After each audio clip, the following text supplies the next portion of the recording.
Guys, Scooter Braun's company just got raided in Korea. Trump and Elon might be getting divorced before Michelle and Barack, and there is one plastic surgery trend that everyone is going after. All right, guys, I was literally walking up to the studio to record this episode when my publicist called me and said, oh my God, Brett, have you seen the news? Scooter Braun's company just got raided by the feds in Korea. I had not. I quickly ran to TMZ, and yes, it is true. Hybe is being investigated. One of their executives is being investigated for insider trading. Now, this is all I know as of now. I can go more in depth on that on Thursday in our episode. Maybe I'll get some more information. I'll call up some friends, see what I can dig up. But the one thing that I will say that is very interesting is that as all of this Justin Bieber, Scooter Braun scandal information has been coming out, somebody has been very active on social media defending himself, and that would be Scooter Braun, specifically in the comments section of Ian Carroll and Candace Owens, and that is because Ian Carroll was specifically talking about the business dealings of his company Hybe, and he was very defensive in the comment section, saying Ian did not know what he was talking about, there was nothing nefarious, he has no idea about the music industry or business in general, and then 2 weeks later, his company gets raided. So that's just interesting food for thought. We will dig into that on Thursday. Do not worry. But for now, we need to talk about Michelle Obama once again, because she just can't stop podcasting. She's kind of like Meghan Markle, where she is just failing upwards. Nobody is watching her podcast, and yet every week they sit down, they record an interview, and the only people who watch it are people like me who see clips on X and just want to make fun of it, and that is what we are going to do today. I kind of want her to stop podcasting because it's so bad, but selfishly, it just gives us such great content. Now, before we get into that, make sure that you like this video and subscribe to our channel if you have not already, and of course, ring that notification bell so that you never miss one of our episodes. And if you want to get information about the tour that I'm doing this spring, go to brettcooper.com. That's where you can see all the dates and buy tickets. We still have some seats available. And of course, you can also get information there about Cooper Confidential, which is my subscriber-only platform. This clip from her most recent episode, I just need you to watch it. I don't even have words for it because it simply does not make sense. She is trying to make an argument for the pro-choice movement, and it is the most insane word salad,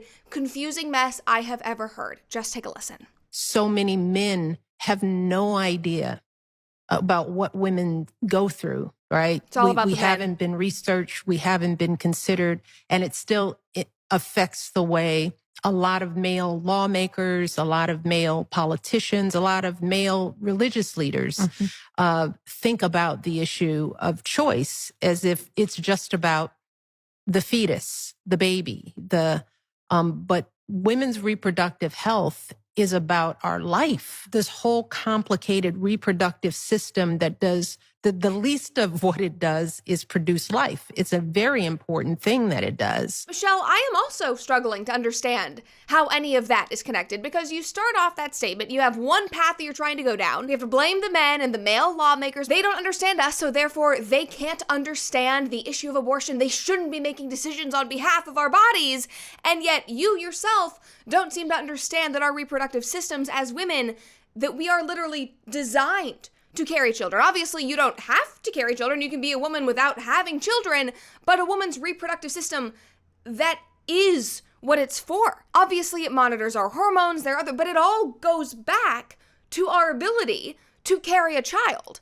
And how is that connected then to the issue of choice and us not being researched enough? And you are simultaneously saying, and this is what makes no sense to me, you are simultaneously saying that bearing children is the least important function of our reproductive system, and yet it's so sad because we haven't been researched enough, so when women are sick and they can't bear children, then that's a bad thing, so we need to be researched more. So what? I just don't even understand what this 1 minute and 3 second clip was actually about. You didn't make any profound argument about anything, honestly. It just seemed like a very ill thought out way for you to place the blame on men, per usual, because that's kind of all you do. And watching that clip made me think of a video that I just saw on X earlier this morning of a trans person breaking down because men don't want to date them because they can't have biological children. This is a crazy video, and I promise this goes back to Michelle Obama. Just take a watch. This is to all my trans women out there that you know that we deserve love, that we deserve such a pure love, because we love so hard. And if you feel in your soul, we may not be able to give you a fucking biological baby, but no matter what, the love that we give to certain people in our lives will fulfill that more than fucking blood. Because you know why? Our community has proven that time and time again. I don't need a man who is basing love off fucking science. Oh, the audacity that a man wants to be with somebody who can bear a biological child. That's not basing love on science to be a bigot or offend you. That is just basing love on what somebody wants in their life and what they should be allowed to want. You are allowed to have preferences. You do not have to date somebody because of who society is currently victimizing at this moment. Now, the reason why I wanted to play this video for you is because obviously this person is hysterically crying in their car, so it seems like men actually do care about the reproductive system working or actually having a female reproductive system to begin with, because producing life is kind of the whole point. For both men and women, that is the core function, Michelle, whether you like it or not. And I actually think that this doll and Michelle Obama would actually get along really well, considering the high opinions they have of themselves and what they bring to the table. That whole part at the end of the video being like, you don't need a child because I will fulfill that. That is like, that was a lot, but it kind of sounded like something that Michelle might have said on this ridiculous podcast, because this whole tirade about choice and women's reproductive health was not the only thing she chose to complain about in this episode. It is apparently very difficult for her to be married to Barack. Remember, they're not getting a divorce. They're very happy. She would let us know if they were unhappy.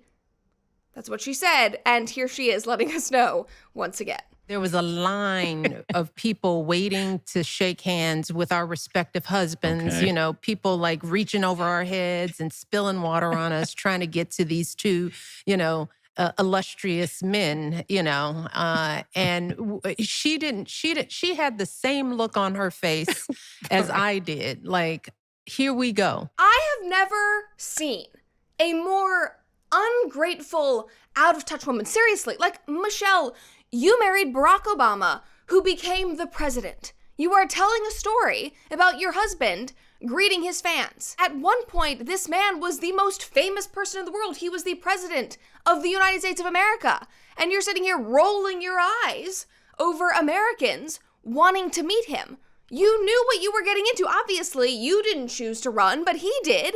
This should be par for the course at this point. And obviously, having a ton of people clamoring all over you and pouring water on you, trying to get to your husband, obviously that's not the most pleasant experience. But to consistently speak about this as if it is the worst experience in your life. Oh my God.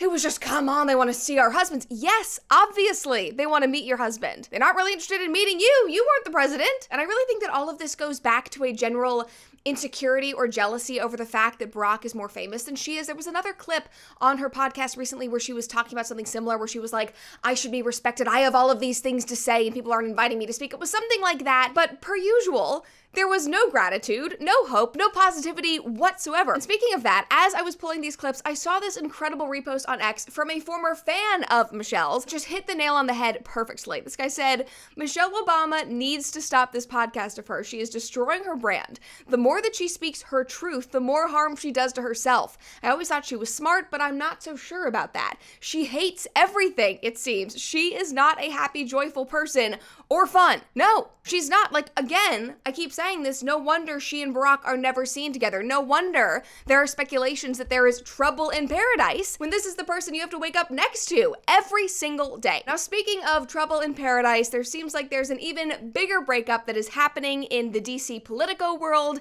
and that would be between Elon Musk and President Donald Trump. Now, within minutes of me sitting down to write this episode last night, Elon announced via X that he was officially leaving the Trump administration. Now, this was always supposed to be a temporary role, but guys, the timing of this is very suspicious. So here was his announcement. He posted this last night. I'm filming this on Thursday, so this is on Wednesday night. He said, as my scheduled time as a special government employee comes to an end, I would like to thank President Donald Trump for the opportunity to reduce wasteful spending. spending. The DOGE mission will only strengthen over time as it becomes a way of life throughout the government. Now, like I said, and like he pointed out in this tweet, Elon was never supposed to be a permanent figure in the Trump administration. I think people hoped that he would be or assumed that he would be in some capacity, but they knew that, he has SpaceX to get back to and run. He has Tesla updates. He's doing all the self-driving vans. He has other things that he needs to be concerning himself with, but he was going to dedicate himself 100% to DOGE for a certain amount of time.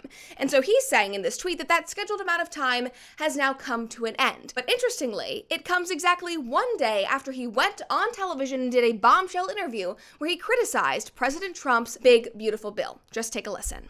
I was disappointed to see the massive spending bill, frankly, which increases the budget deficit, not just decrease it, and undermines the work that the DOGE team is doing.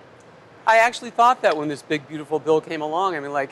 Everything he's done on DOGE gets wiped out in the first year. I think a bill can be big or it can be beautiful, but I don't know if it can be both.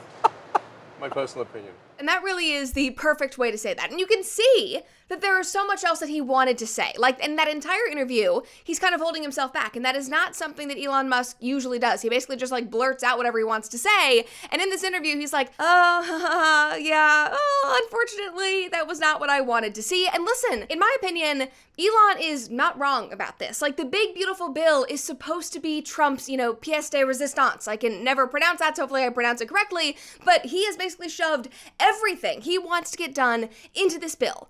And everybody assumed that that would mean, yes, getting the tax cuts, all of that, but they didn't assume that it was going to increase our national deficit around $4 trillion, which is what it is slotted to do. And for reference, it is always so interesting to look at the bias comparison on ground news for all of these big political issues, because the left, of course, is calling this the big, bad, ugly bill, saying that it is going to worsen racial inequality in some way, while the right, of course, is focusing on the tax cuts and hopefully saving people money, according to ground news. And ground news is one of my favorite platforms. They cut through the noise with an unbiased perspective, showing both sides of every story and prioritizing honesty above all else. Their unique technology even allows users to compare how different sides of the corporate media report on a story, like we saw today, ensuring that you see all sides and truly stay informed. And in addition to that, Ground News's blind spot feed brings you the stories that have gotten little to no coverage, making sure that you always stay informed instead of letting big tech or their algorithms on social media decide what you see. So if you are ready to truly break free from big tech's algorithms and media bias and stay informed with transparent news, now is the time to join Ground News. And when you go to groundnews.com/Brett or scan the QR code on the screen, you can get the same premium plan that I use every single day prepping for these shows, but for nearly half the price. Again, that is groundnews.com/Brett if you want to get unbiased news and actually hold the media accountable for only $5 a month. So obviously, based on the premise of DOGE, which is to reduce spending and cut back government bloat,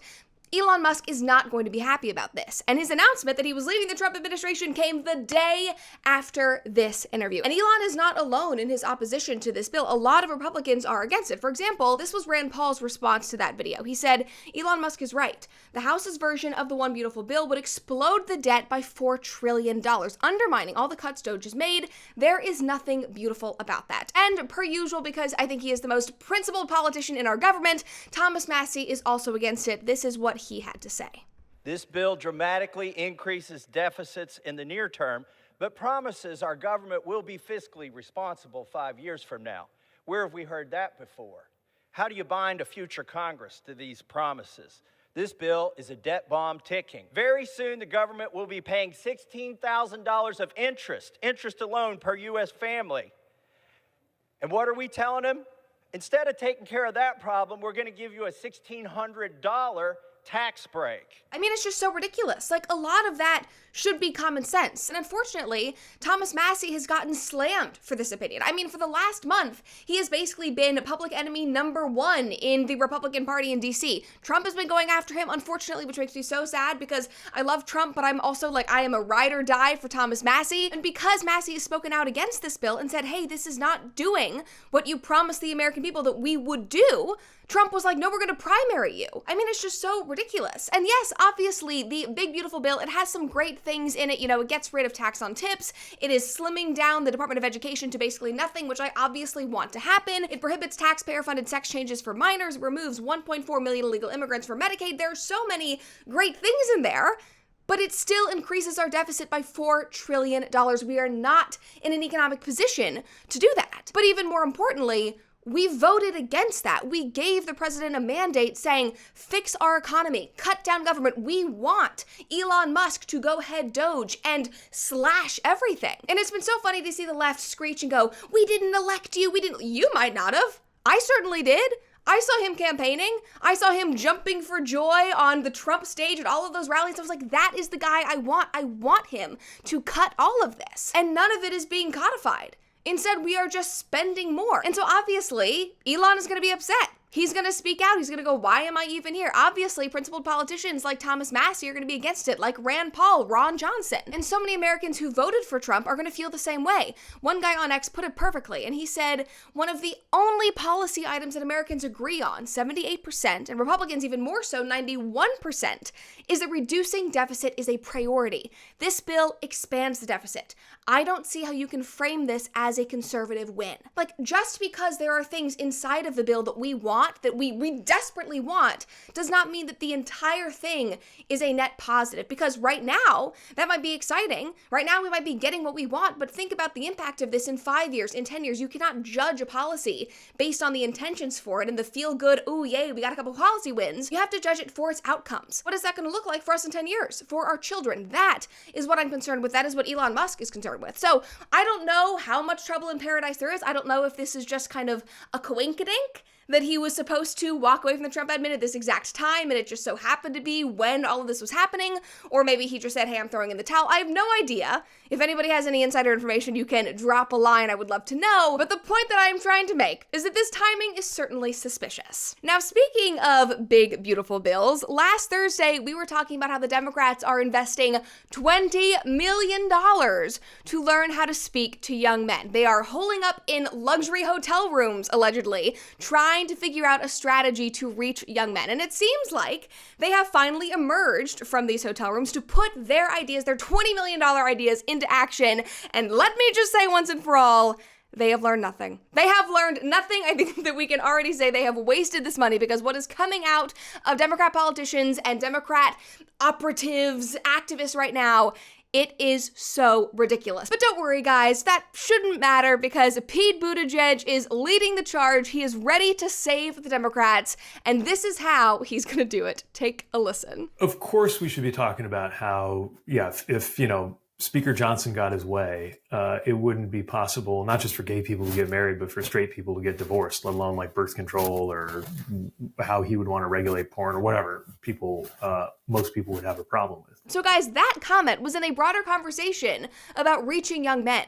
And it's kind of like a threat. Oh no, if Johnson got his way, if the Republicans got their way, nobody would be able to get divorced, not even straight people. You couldn't get birth control. Oh no, they're going to ban porn. So therefore, you need to join the Democrats. And I was just laughing to myself when I saw this pop up on my X feed, because it's like, of course, this is so predictable. Like, you're going to persuade people to vote for you through their unhealthy vices. Like, that's really all you've got, Democrats, in 2025. And I also don't understand how backing gay marriage is some new idea that you guys can lean into, considering that and abortion are basically your entire platform right now. Like, that is literally what you ran on last year. And obviously it did not work. So you need to find a new strategy.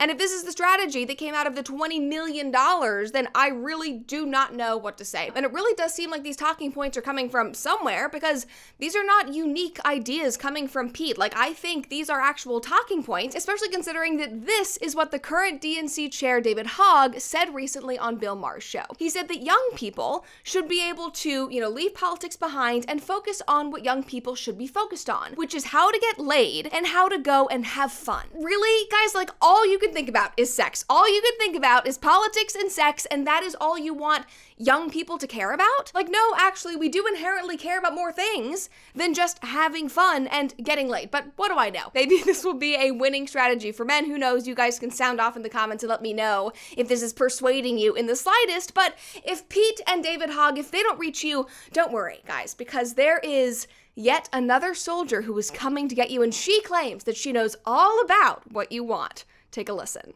I love young men. I love frat guys. And in that, I've realized, like, even the ones that identify as conservative are almost always pro-choice. They're almost always pro-gay marriage. You'd be surprised at the number of them who supported Black Lives Matter. And so I feel like people just kind of lump them into this box when the truth is, again, a lot of them are with us on the issues. They're just not part of our coalition because they feel like they're not welcomed. Oh, wow. They feel like they're not welcomed in your coalition? Yeah, I'm sorry. You spent years calling them toxic and dangerous, saying that their masculinity was the worst thing to ever happen to society. You crapped on them constantly, from influencers and activists to literal politicians, just crapping on men. You made fun of their hobbies and sports, said that they were ridiculous and dangerous. You paraded caricatures of men on stage to represent them. Obviously, they don't feel welcomed. You can't just say that like, oh, they don't feel welcomed here. You need to change that if you want them to feel welcomed. And sure, maybe some young Republican voters are with you on those specific social issues. And guess what? Even still, that was not enough. Because being able to get an abortion at 9 months pregnant and trans rights and supporting queer migrant rights, that doesn't help pay the bills. That doesn't help you be able to start a family or buy a home or keep you safe in the country that you live in. So obviously, for a lot of young people, including my peers, those issues are not enough to make them vote for you. And you need to get that through your head. I mean, it is crazy that I am saying this, guys. I cannot believe that this is about to come out of my mouth.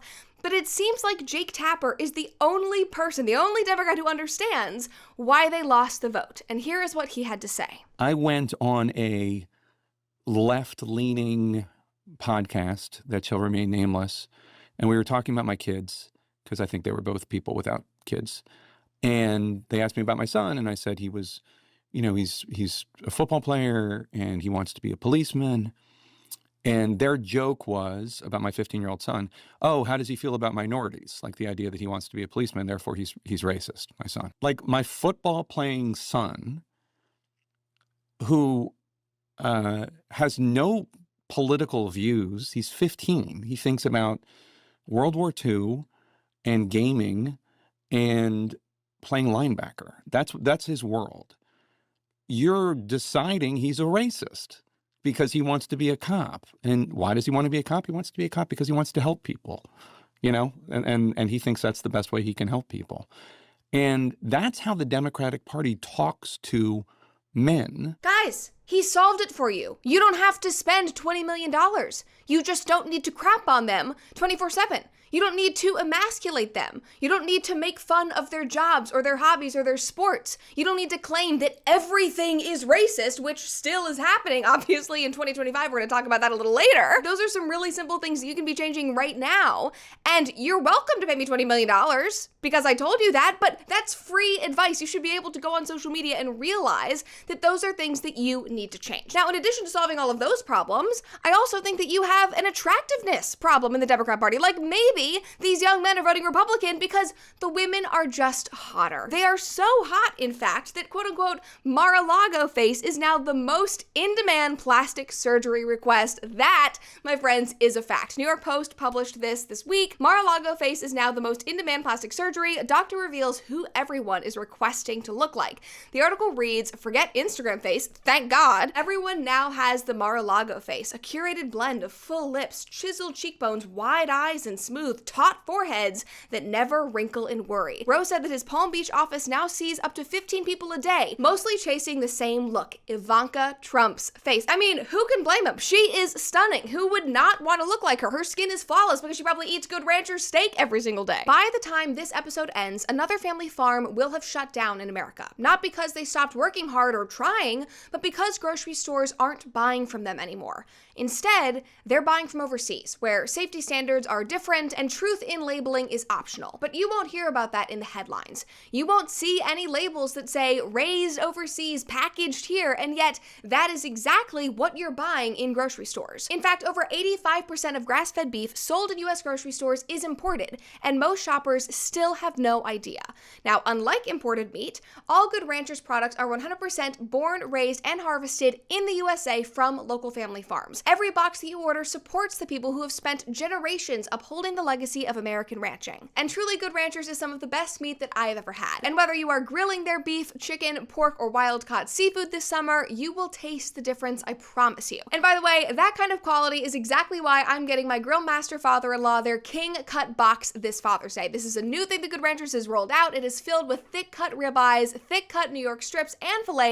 It really is a feast fit for a king, just like my father-in-law. And if you subscribe to any Good Ranchers box today, you will get your pick of free meat for life. You can choose from Wagyu burgers, hot dogs, bacon, or chicken wings in every box for the life of that subscription. And if you use my exclusive code BRETT at checkout when you're subscribing, you will get an extra $40 off. So do not waste any time. Visit goodranchers.com to shop American meat that you can trust. And again, remember to use my code BRETT to get your free meat for life and $40 off. And while you guys are grilling those amazing steaks, I have the perfect activity for your kids. Now, you guys know I was homeschooled. I am a huge advocate for homeschooling. I mean, statistics now show that homeschoolers test higher. They are happier, they are healthier, more well-adjusted, and yes, they are even better socialized, which is why I am so excited to tell you about my new sponsor, OutSchool, which is a game changer for families. OutSchool's flexible membership gives you access to live online classes and one-on-one tutoring across hundreds of K-12 topics, all led by expert teachers who tailor learning to your kids' unique passions. And even if you're not already a homeschool family, parents have been loving using their OutSchool membership as a summer resource while your kids are on break. They offer a ton of great summer camps, courses, and weekly clubs like Roblox game design and a beginner's guide to aeronautics, a NASA curriculum course, and so much more. Plus, their learning concierge helps you find the perfect classes for your family's unique needs. So if you are ready to level up your children's education, or if you're a kid and you're wanting to dive into new subjects, go talk to your parents and join today. Get up to $35 off your first month at outschool.com/Brett with code BRETT35. Again, that's outschool.com/Brett with code BRETT35 at checkout. Now, back to the plastic surgery. If you are not eating Good Ranchers regularly and your skin is not, receiving the effects of amazing steak 24/7 and you need plastic surgery, the other people that you could request to look like, according to this article, are Kristi Noem and Kimberly Guilfoyle. Apparently, these women are also high up on the list for prospective plastic surgery clients. Now, just as an aside, have you guys seen Kristi Noem's before photos? Because I had no idea, genuinely. Like, it is more shocking than Lindsay Lohan's transformation, which, by the way, Lindsay Lohan did an article today, and she was like, I didn't get any plastic surgery. I just drank water with lemon juice. Bullshit. I don't know who your plastic surgeon is. It is incredible. We all want to know. I don't need to go get plastic surgery. I just want to know so I can thank him. I don't know if he's as good as this Mar-a-Lago guy, but the transformation was incredible. Sorry, just had to go on that rant. Going back to the article, this trend, it's apparently not just for women. Doctors are now seeing a huge uptick in men coming in Palm Beach to get procedures done, specifically politicians. God help us all, the politicians are going to get plastic surgery. The same article reads, men are also entering the aesthetic arena, especially as political campaigns heat up. Former Rep. Matt Gaetz, for instance, oh boy, sparked speculation last year after showing up at the Republican National Convention with a dramatically tighter Whoville face and perpetually arched brows. Oh my God. Rose said that he has seen a surge in male clients, many of them politicians or aspiring public figures, seeking quick, effective treatments to freshen up for TV appearances and events. Quote, I had people coming in for pretty aggressive lasering and things like that. As we got closer to January 20th, people wanted less and less done, but they wanted to look great for the inauguration. All the parties were at that time. I want everybody to feel good in their own skin. I want everybody to feel glamorous and beautiful, but we do have to admit, that is a little gay. I just have to say, that is just a little gay, but guys, it is not as gay as Broadway. And right now, the entire Broadway theater scene is embroiled in a scandal. And I know you guys are probably going, Brett, I do not care about theater. I am not a theater kid like you.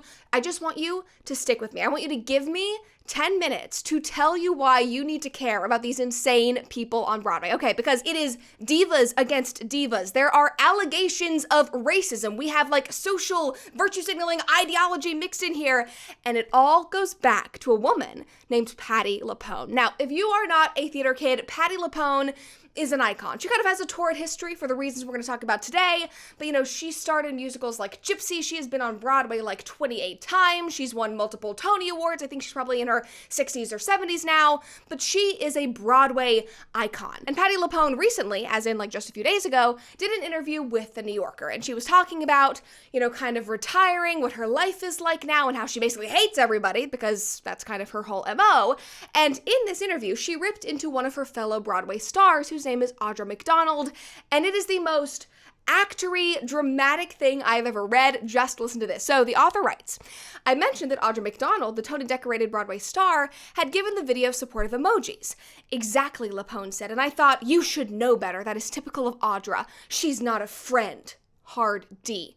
The two singers had some long ago rift, Lapone said, but she didn't want to elaborate. When I asked what she had thought of McDonald's current production of Gypsy, which again is a show that Patti LuPone starred in years ago, she stared at me in silence for 15 seconds. Then she turned to the window and sighed. What a beautiful day. Like, guys, I think I need to start responding to things like this. If there's ever a question I don't want to answer in an interview, if somebody's bringing up something I just can't touch, I'm just gonna go, what a beautiful day. I mean, that is a cold cut. That cuts deep. Now, some additional context here is that Audra McDonald, she is beloved. She is far more decorated. I think that she's a bit more talented than Patti LuPone, in my opinion, and she is completely unproblematic. She shows up, she sings, she does the show, she wins a ton of Tonys. I think she has way more Tony Awards than Patti LuPone does, which is probably why Patti LuPone is so angry. But the reason why I am bringing all of this up, beyond the fact that, what a beautiful day is just hilarious, is because it has been so funny to watch all of this spiral online and create these shockwaves in the Broadway community, because immediately her statement about this woman became problematic. And not because Patti LuPone was being mean or being a bitch, but because she was being racist. Now, Audra McDonald, if you did not know, is a black woman. And you can't criticize a black woman, apparently, according to left-wing theater X. Just listen to this response from a Mexican queer writer whose work primarily focuses on HIV and queer utopia. And yes, I did pull that from his website just for you. Patti LuPone's New Yorker profile is going viral for all the wrong reasons. A white star not reading the room and victimizing herself at the expense of black women. Patti's contributions to the theater and queer culture are immeasurable, but white women need to remember that nothing they do works in a racial vacuum. Patti, of all people, has no business saying other folks, especially black women, are too loud. She is the one who should know better. She should know not to speak poorly about any black woman purely on the basis of race. I mean, guys, it's really not that deep. Obviously, it's dramatic, but Patti LuPone is a Broadway actress. She has always been a diva. She has always been dramatic. Like, that is her entire brand. This is not some new thing. Like, you can just be a brat, you could just be a diva. You don't also have to be racist. Racism does not have to be immediately involved because the situation involves a black person. Like, it is 2025. What are we doing here? Like, I'm sorry, but Patti LuPone might just be insufferable. I mean, as an example, in the same New Yorker profile, she literally said that the Kennedy Center should be blown up now that it is being managed by Trump. This was what the author wrote. She is even angrier at the rest of the country. Patti LuPone is just angry about everything. That is the takeaway here. She told me more than once that the Trumpified Kennedy Center, quote unquote, should get blown up. Now, in addition to that crazy sentence, another thing I want to bring up just to drive this point home even more is that one of the other things that she is most well known for is stopping her shows mid-performance to yell at Broadway theater audience members. Like, just go search up Patti LuPone screams at audience member on YouTube. You will not see the same video. There are so many instances of this that you will constantly be able to find a new video. Now, of course, one of them had to be during COVID, and it had to be over masking. Again, just watch this as an example that she might just be insufferable. You right next to her. Put your mask over your nose. That's why you're in the theater. That is the rule. If you don't want to follow the rule, get the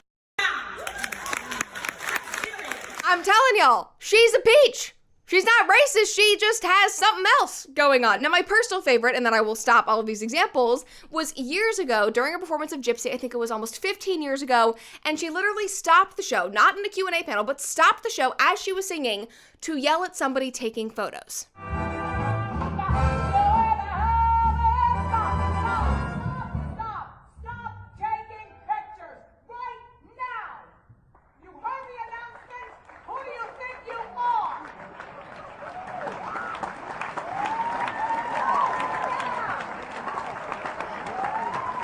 Screaming, get him out. How dare you?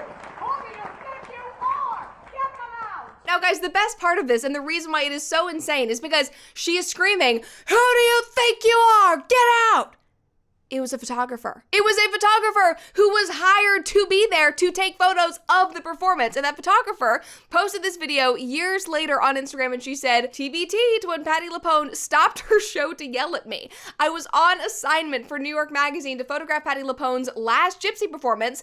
I came in the day before to scout the theater and figure out timing. I was mistaken for an audience member, and Patti stopped the show mid-song and started screaming in the top 5 most mortifying experiences. Yeah, obviously, that is just like horrifying. Now, apparently later on, Patti did apologize, but guys, that was 15 years ago. The reason why I am showing you all these examples is because obviously this has been going on for a long time, and obviously Patti has not learned her lesson even in her old age. But unfortunately for Patti, this is not the first time that she has been called racist, not even the first time in the last year, because about 6 months ago, she publicly complained, I think it was on social media, and then she complained with a fan, about the sound engineering's noise level from a musical that was playing in the theater next door to the theater where she was doing a play this past fall. And apparently the productions worked things out because it was too loud. Patti even sent flowers to the production for making those changes, and then she was publicly blasted online for racist microaggressions by the musical star,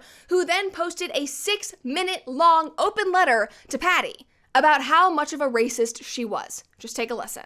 Ms. LuPone, I understand that there have been a couple of situations that have gone on in the last few weeks that I want to address.